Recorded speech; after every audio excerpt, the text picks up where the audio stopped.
All right. Hello, everybody. We are. I think we're live. It says we're live. So we're dealing with some technical issues right now. We're getting Michael on. We're gonna get this thing all rolling here really, really soon. Once we kind of get things going, I just want to before we kind of formally get started, Kristin, just remind people what we're trying to do here. We're doing a live recording of a podcast, which will, like I said, we'll kick off here in just a second. If you have questions, you have a live chat on this YouTube channel that you can put in the chat.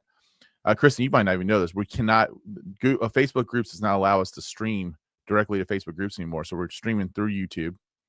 And then so you put in your question and we will get to it at the end. So this is the reason why we wanted to do this. We got really good content today. We wanted to make sure that everyone had a way to get in. Now, we also want you to spread the word. So if you know people who need to watch this and want to be a part of the show, we would love it. Kristin, while we're waiting on Boomer, let's go ahead and just it says it won't let me turn on my camera and I can't join the meeting. That's what Michael said. Well, you're there. Michael, talk for us real quick. Let's see. Can you hear me now? We can hear you, but we can't see you, which is the best of both worlds. That's a feature. Yeah, that's a benefit. Okay, well, we might not have Michael on video. That's fine. That'll be all right. Like I said, it's a benefit.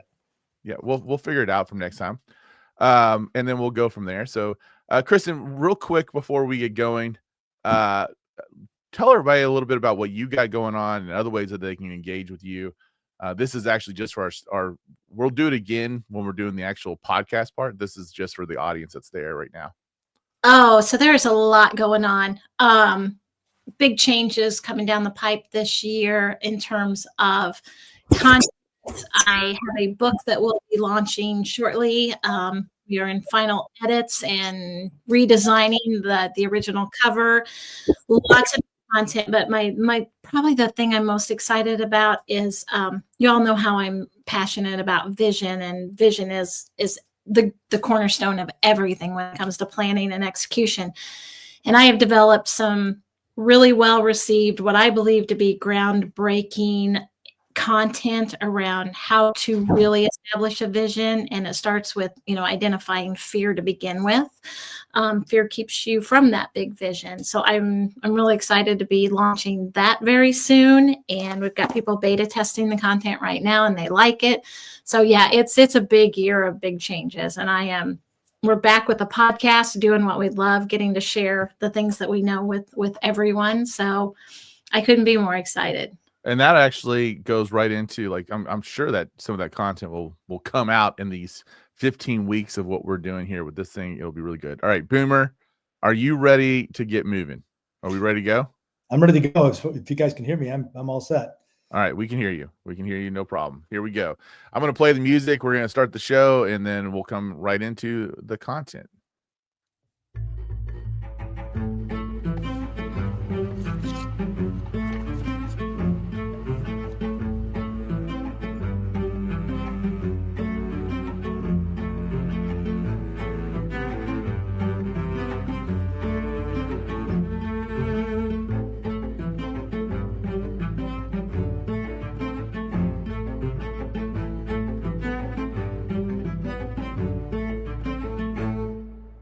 All right, welcome to The Struggle Is Not Real, the podcast that challenges the limiting beliefs holding entrepreneurs back.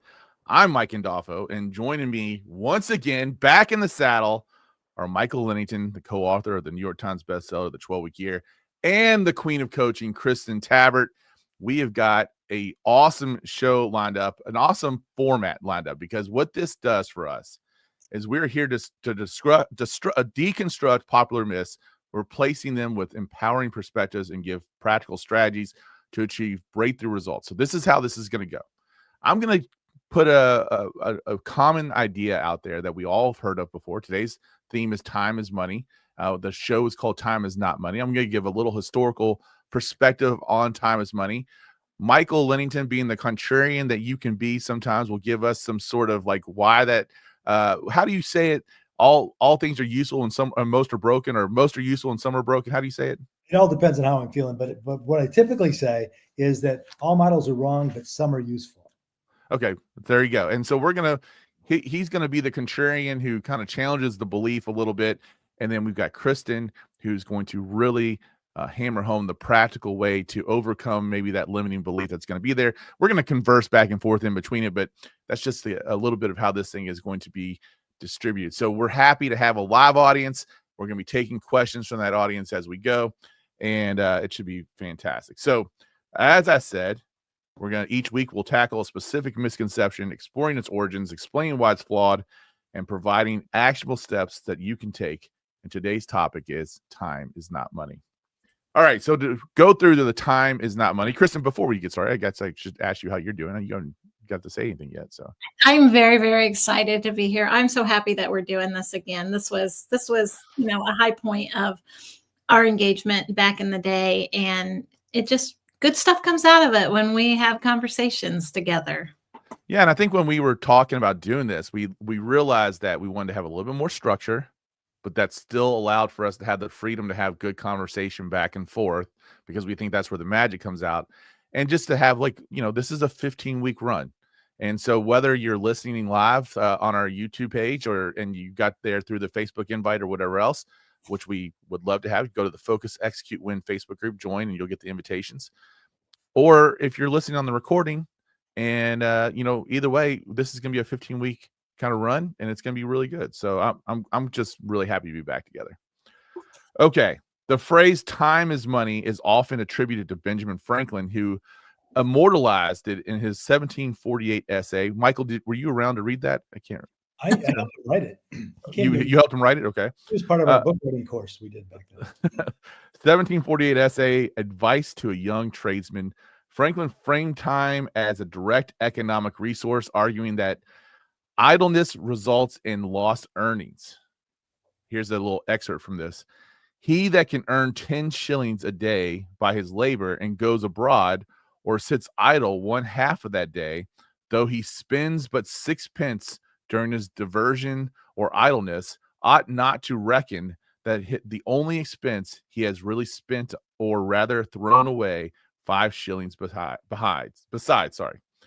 But the root idea of this is actually not Franklin's. It comes from, you can trace this all the way back to ancient Greece and ancient Rome. In ancient Greece, you had philosophers like Seneca, life is long if you know how to use it. And Theophrastus, I don't know, I'm not familiar with that one. Time is the most valuable thing a man can spend, which I think we would agree with. Emphasize time's irreplaceability emphasize time's irreplaceability, though they focused on philosophical fulfillment over financial gain. And in ancient Rome, we heard from Cicero, who linked time management to societal efficiency, while Rome's standardized coinage system accelerated trade, indirectly valuing time as a driver of growth. Now, the phrase itself that does predate Franklin, even a 1719 article in the Free Thinker warned a cobbler's idle husband.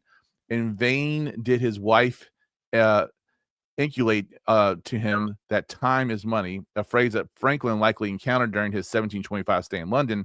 But by the Industrial Revolution, time is money shifted from a philosophical ideal to capitalism imperative. Factory clocks and assembly lines turned into a measurable commodity, prioritizing efficiency over humanity. There's our little historical background on the phrase time is money. Michael, what do you hear when you hear marveling at the word inculcate? I have no idea. Yeah, it sounds fancy though. So what were you going to ask me, Mike, before I got off track there? I just tell us when you hear time is money, what does it mean to you? And then, how do you think we should be applying this? Well, I think at one level it's functional, in the sense that, you create the results you create in life by using time, right? But time is not money. It's much, much more valuable than money. Money you can save, you can get interest on money and get more of it. You can do all sorts of things to grow money. But time passes at the same rate for everybody. We can't save it. It's going to pass whether we use it or we don't use it. The richest people in the world, most powerful people in the world, and the poorest all have the same amount of it. It's the most valuable resource that any of us have, because it's what we use to create our results in life. And so time is by far the most valuable thing. Money doesn't even come close. So time is definitely not money. So I totally agree. You know, I mean, I think this is part of this whole paradox that happens between the value per hour paradox, right? Like we see that Jim Rohn talks about you don't get paid for the hour, you get paid for the value you bring to the hour, right? So you just mentioned it, in the same company you might have a CEO and a junior tradesman, and they have the same amount of time, and they might work the same hours, but they're getting paid drastically differently. But the idea then too, and Kristin, I'll let you chime in here as well, is like, you know, I think especially being an entrepreneur, there's this whole idea that you start off trading your time for money. And then eventually maybe you have an idea or a product or a service that you can, the time that it takes for you to make that product and market that product or service, you can actually get a much better return on the product and service. And although obviously it takes time to do that, you eventually get to the point where you you make money off other people's time as a business owner, you know? And I know that might be kind of a dirty concept in today's secular society, but it's reality. I mean, we owe it to our employees to be profitable, because that's what keeps them employed, right? Like we have to be profitable as a business owner. And then you eventually get to the point where, hey, how do I, and there's a book out there right now, you know, how to buy back your time. Like, so Kristin, what do you hear when you hear that whole concept there? Well, I think there's a mindset around, especially with entrepreneurs, you know, I frame this question all the time when I'm working with my clients. What's your hourly rate? What are you worth per hour? And, you know, to some degree, there's some real value in that. But at the same time, if you start applying that mindset to everything, then you get to the point where you sell your time for money. And again, time is finite. And so you'll bump up against the ceiling pretty quickly. I think we have to, this is hard to kind of frame, but I think there is value to tracking time from a business perspective, but not when it comes to we as humans. I agree with the Jim Rohn thing. You know, our time is based on value, not dollars. And I think, Michael, you all wrote this whole book based off this concept, really, about like, you know, looking at time as in your all's case, people were looking at it from a year and what their goals were, and they would basically, you know, not be very intentional about their time the first 3 months or 9 months of the year, and then they get to the last 12 weeks of the year and they would kick it into gear to hit their quota. And because of how they were able to bring value to that time, they were able to do it. So talk about how this concept kind of played into writing the 12-week year. Well, endings create more awareness of time, right? So at the end of the year, we're more aware of the value of time than we are at the beginning of the year, because at the beginning of the year, we feel like we have a lot of time to get things done. At the end of the year, we don't feel that way. So we end up doing more of the productive things that help us hit our goals. So when we came up with the idea of the 12-week year, it was just to create more endings, really. The more of those lines in the sand, we were going to judge our success and our failure.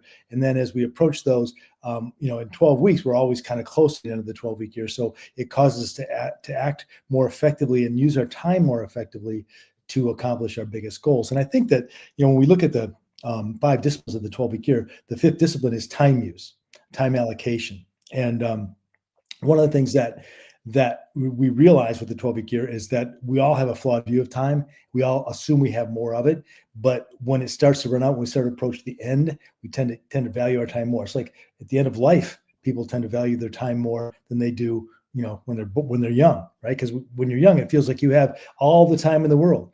And as you age, you realize you don't have that many choices anymore. You don't have that many opportunities anymore. So you start to take real value in the time that you have left. So it's weird. We value time as we run out of it. I think that's very true. I think that's starting as, you know, my youngest is now 18. I have no more children in the household. And you start to look at time differently, Kristin. There's no doubt about it.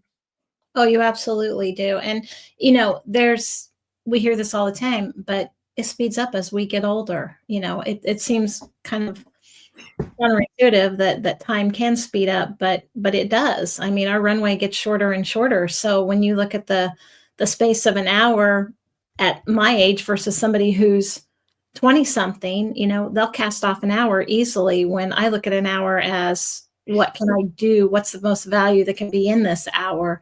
Because that runway is shorter.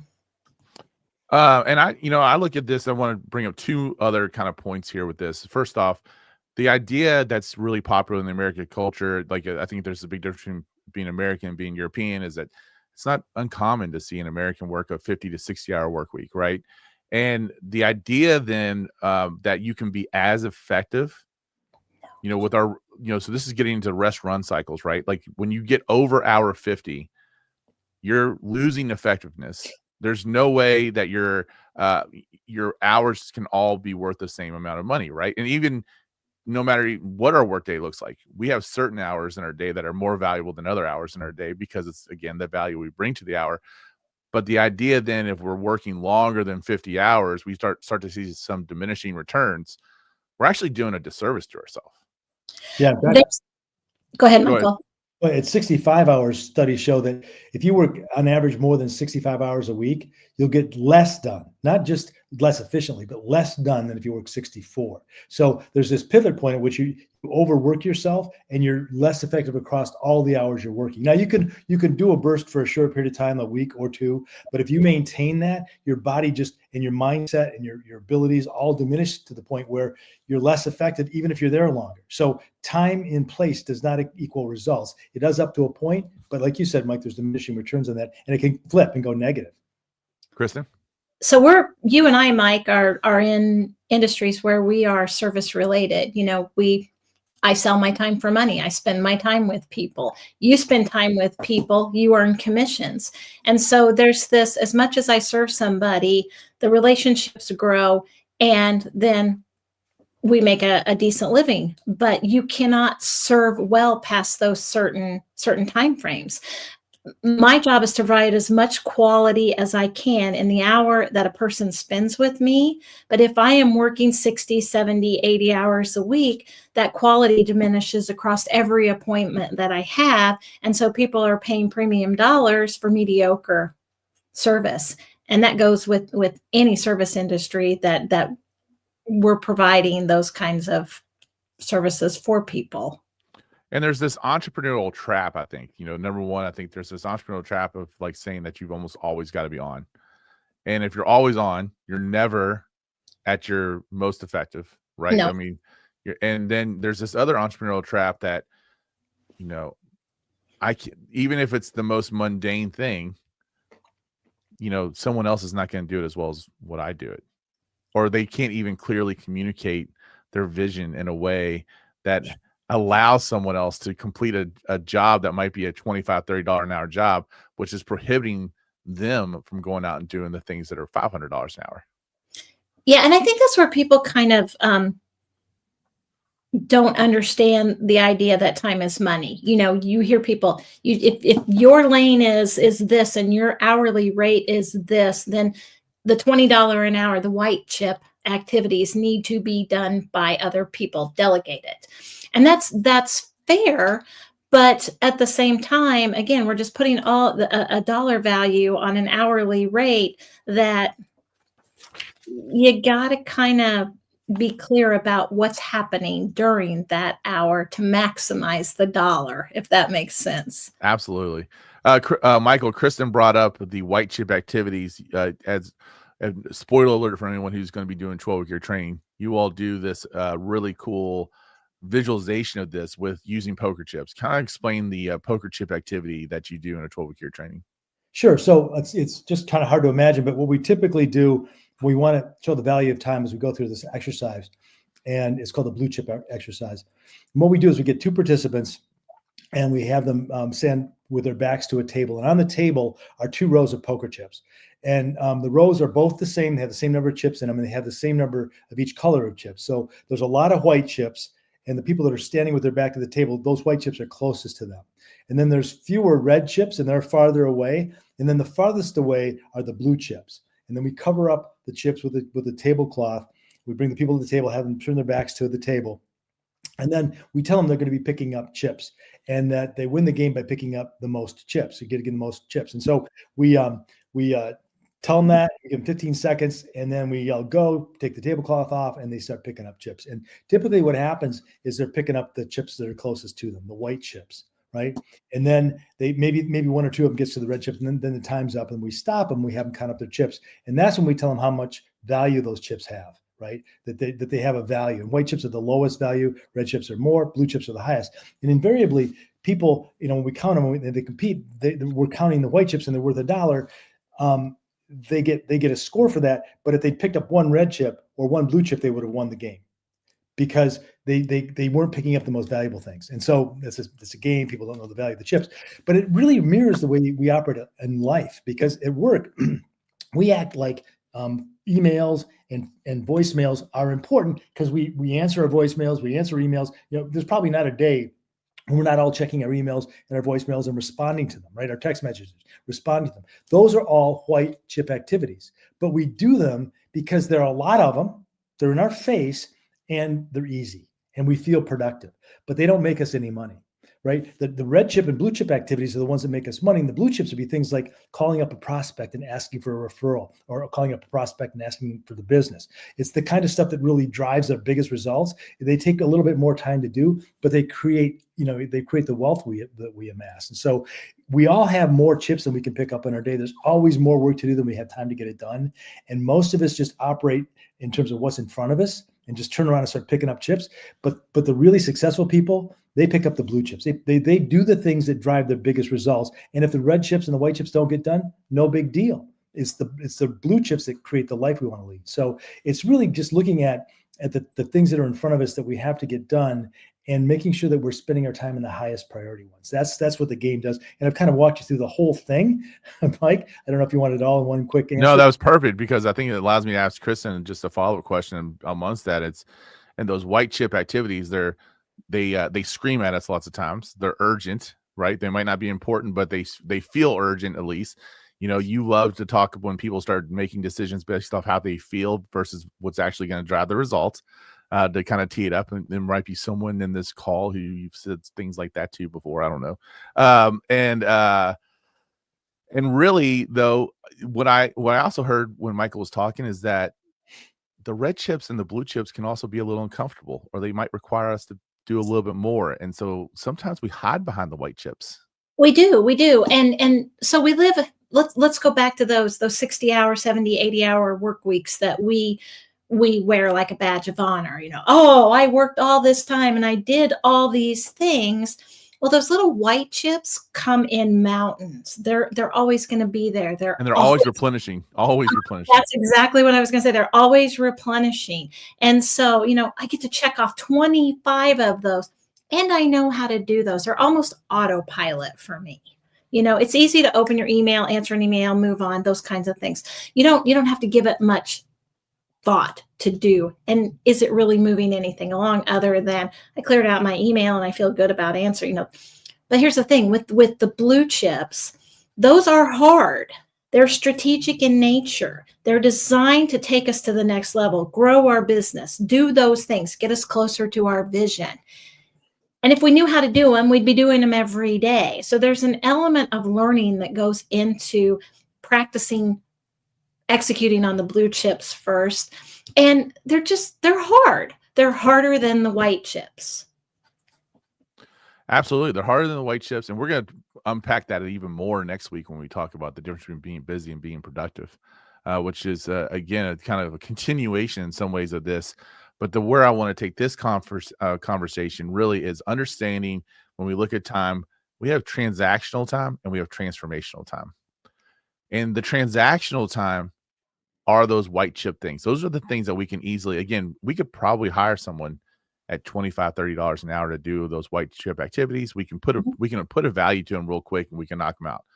You almost can't even put a value to consistently doing the red and the blue chip activities, and how the transformation that can actually have for the business that you want to create. I mean, it's exponential growth when you start consistently looking at doing those red and blue chip activities.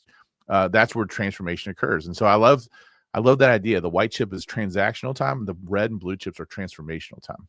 Absolutely. It'd be like, equating, the blue chips build the path to the future of the dream life you want to live.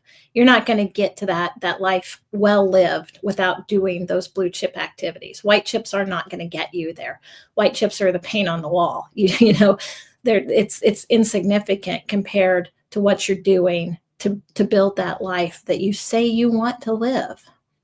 You know, I And just want to add one thing on that is that depending upon your role, the color of the chips change. So if I'm Mm. an administrative assistant, my blue chips probably are answering the phone, responding to emails, making sure the text messages are handled because that's my job, right? It's when your job is the CEO and you're doing that stuff that it becomes a problem. it's Absolutely. also it's actually really good advice, and I don't know, if you guys remember this one the first time we were doing the podcast, and we had some wonderful interns and whatever else, and one of the interns, I wanted to think about hiring and, for doing some other stuff later on, and so we looked down and we talked about maybe what you'd want as a salary and all that other kind of stuff, and she told me, and I was like, "Okay." I was like, "Well, just so you know, the way I look at this, when I'm hiring someone, it's I'm investing in somebody. And there's gotta be a return on that investment. So if I'm paying you $40,000 a year, I need to know that you're gonna help me make an extra $120,000 a year." And the way that her mind worked was she responded back to me. She's like, "Well, if I'm making you $120,000 a year, I want to get paid $120,000 a year." And I was like, "Well, that's not really that's not how it works. I mean, then otherwise you just stay where you are and you wouldn't hire anybody." And there that kind of entitlement is kind of prevalent in some ways, right? As we look at the difference, Michael, and I think you just kind of articulate in a way of an employee versus an employer mindset. But then if you want to be an employee and you want to grow your role, and if you want to be promoted, it's how do you keep on 80 and 20 to kind of get you to the next level, and really making sure that you're just nailing the things that are going to help you move up the ladder, without letting things fall through the cracks. So I don't know. Yeah, I mean, And that's how you move up, right? You start where you start. Everybody would like to start in the C-suite. Everybody would like to start, with Elon Musk money. And I would pick that option, but it's just not available. So you've got to find a way to start from where you are, and that's to apply the same principles and disciplines. It's just where you are. Like we were saying, the high value things are the parts of your role that you've been hired to do. You do that well, you get promoted, and then your chips change color, right? You're working on more valuable chips and things like that. So I think it's just, you're right, Mike. It's you earn the blue chips and the big activities and the high payoffs by performing throughout your career at a high level. all right, Chris, you had something to add? I was just going to say, understanding where you're spending your time is going to really put the emphasis on, where is it more white chip activity? Is it more blue chip activity? And just doing your own time audit to figure out, where am I really spending my time? Then the better question is why am I spending my time that way? And that's a perfect segue, because I said let's get into a little bit more of the practical side of this. Give some people some how-tos of what they need to be doing. And you mentioned the time audit. You and I love to not call it time management. We don't believe in the time management. And you said spending time, whatever else. It's time allocation. So when you talk about this time audit real quick and what it means to allocate your time and why that's beneficial. So we want to use our minutes on the blue chip activities. We don't want to, I'm going to use the word waste, the finite amount of minutes that we have in a day doing a whole bunch of white chip activities that don't move our business along. And so what I like to do with people is, the 12-week year talks about the ideal work week. It's designing on paper how you would ideally like your week to be run in your business.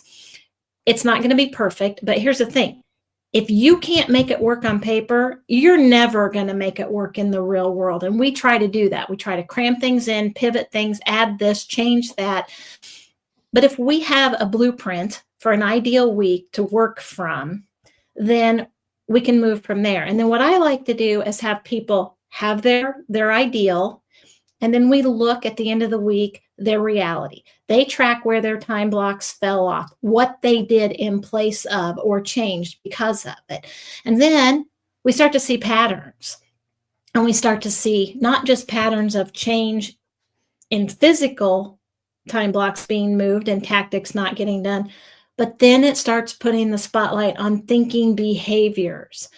You can move time blocks all day long, but it's knowing why you're doing it, then we start to see avoidance behaviors. We see things like that. We can get to what the real problem is. Michael, she's bringing up the concept of time blocks. And in the 12-week year, you guys talk specifically about 3 time blocks that I think are brilliant. I used to fight you on one of them, but now I understand how valuable it really is. I've come along to the light. You want to talk about the 3 time blocks you all discussed in the 12-week year? Yeah, so there's 3 general time blocks, and these aren't the things that you do in your normal work. They're just blocks of time to make sure that you're getting the important stuff done, and also making sure that you're not getting overwhelmed by the unimportant stuff, and also making sure you have time to refresh and recharge if you need it. So the 3 time blocks are, first of all, strategic blocks, and they're typically 3 hours of time all together, uninterrupted, where you're going to work on your blue chip activities. And the reason we isolate ourselves from interruptions is when we're working on deep work, work where we have to do some thinking and there's some creativity involved and there's some mental effort going in. When we get interrupted, we lose anywhere from 20 to 30 minutes per interruption. So we want to isolate that time from those interruptions because it makes those big projects take even longer. So a 3-hour block of time where you're not taking interruptions, not taking phone calls, not letting people knock on your door. You may have to isolate yourself from that stuff, but it's deep work time. And so we recommend having at least one of those strategic blocks every week. But you're going to take 3 hours out of your work week to do that. You got to pay for that. And one of the ways we do that is through what we call buffer blocks. And buffer blocks, they vary in time frame. Some people need 15-minute buffer blocks. Some people need an hour-long buffer block. But those blocks of time are where you're going to take the phone calls. You're going to take the text. You're going to respond to your emails. You're going to be available for people asking you questions. You're going to be doing what I call a lot of administrivia, right? The stuff that maybe has to get done because if you don't, there's going to be a problem down the road, but they don't make any money. But you want to make sure this stuff is getting done. So you carve out time to get it done, and you can knock off your emails. Bing, bing, bing, bing, bing. Voicemail, same way. Just kind of go through that stuff. You're more efficient at it. But the real benefit is it keeps those things from interrupting your strategic time. And some of our clients will change their voicemails and they say, I'm not at my desk right now. I typically return calls twice a day. Leave a message. I'll call you back when I can. And most people will then, let that happen. So you can really help yourself by structuring your day and your week that way. And then if you're really, really working hard, sometimes it takes a little bit of energy to get things done. And sometimes it's nice to take a little bit of a break. So we have what we call a breakout block. And that's a 3-hour block of time where, it's just a time where you're not going to do any work. Maybe you get out of the office. I recommend you do get out of the office and do something you enjoy doing. Maybe you read a book, maybe you go hit a bucket of balls, whatever, go see a movie, but you just get away from work, don't do any work. And then you come back and it's like a little mini vacation in your week. And unlike a regular vacation, there's not a pile of work that you got to get done. Typically there's no pile. And it gives you a chance to refresh and recharge and come back ready to go again. So those 3 blocks taken together are really powerful. And you then have time left over to do all the regular work, the client meetings, things like that. You build that into your week as well. And we create what we call a model week to do that.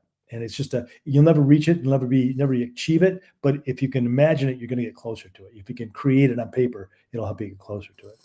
What I have found with those model weeks, though, when we do those time audits and we start seeing where those distractions are consistently popping up and confronting those, that 80% threshold we talk about on the execution side of things, it holds true on the model work week as well. If you can execute that model work week at 80%, you would not believe the exponential productivity that occurs because of that.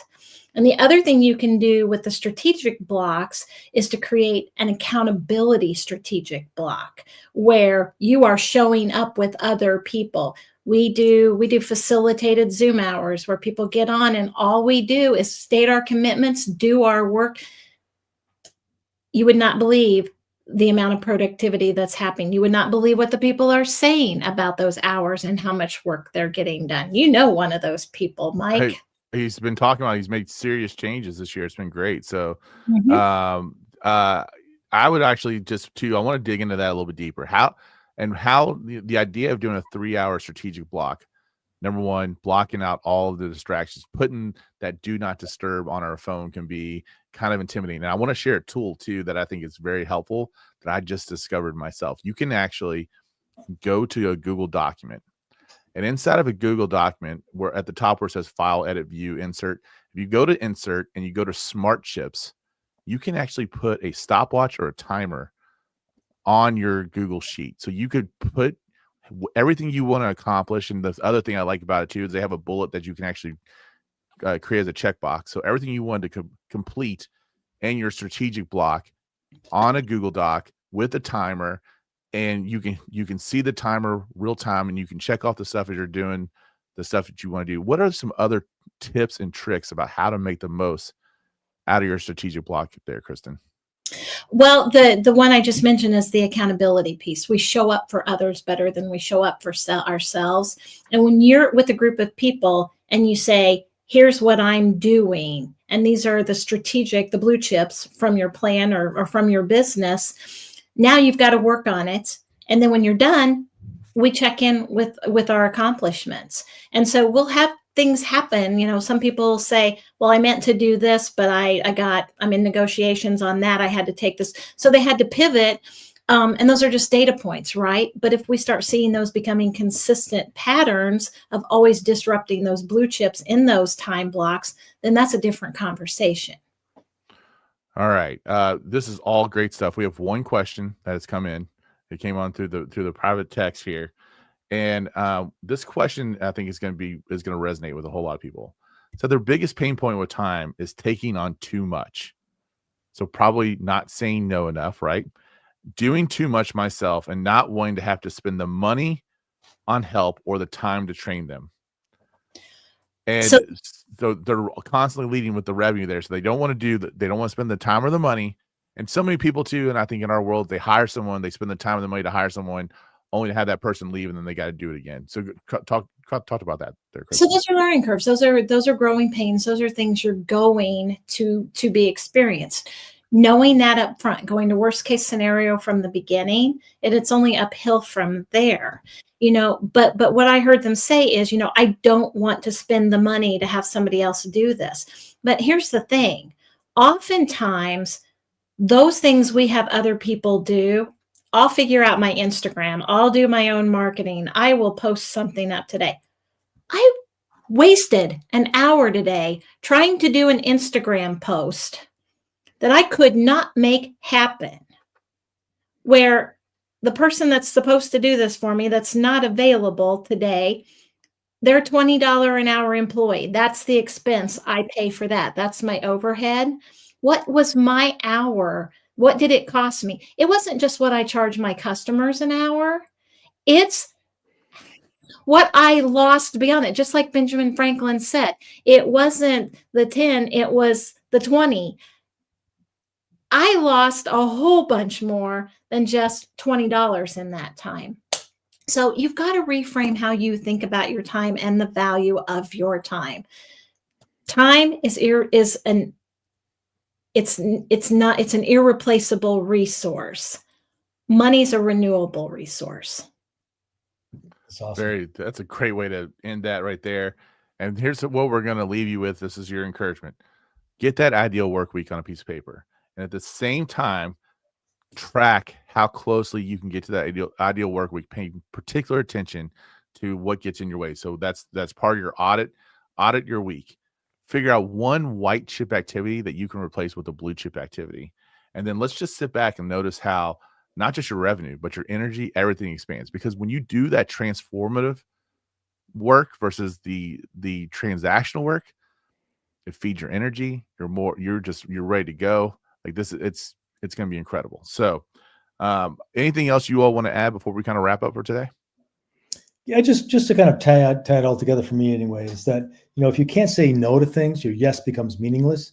So if you can't say no to stuff, you're not going to find the time you need to do what you need to do. You know, if you get sick, you're not going to be at work. You're not going to feel bad about it.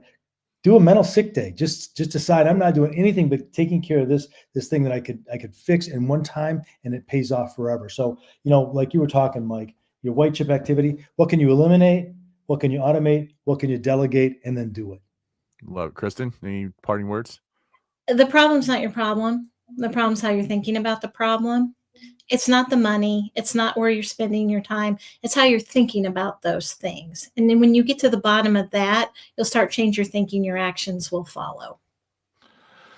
Well, we hope this episode has challenged your thinking about the relationship between time and money, and that it's provided you with actionable strategies to overcome limiting beliefs about productivity. Remember, time is not money. It's the soil in which wealth, creativity, and fulfillment grow. So this week, audit your week, replace one white chip with a blue chip, and notice how value, not just revenue, expands. Don't forget to join us next Friday, February 14th at 1 o'clock Eastern for our next episode, which is talking about busy is not productive. I think, again, it's going to be a fantastic follow-up to this conversation. You can find all these episodes on all your major podcast platforms if you can't join us live. And until next time, keep questioning and keep growing. All right.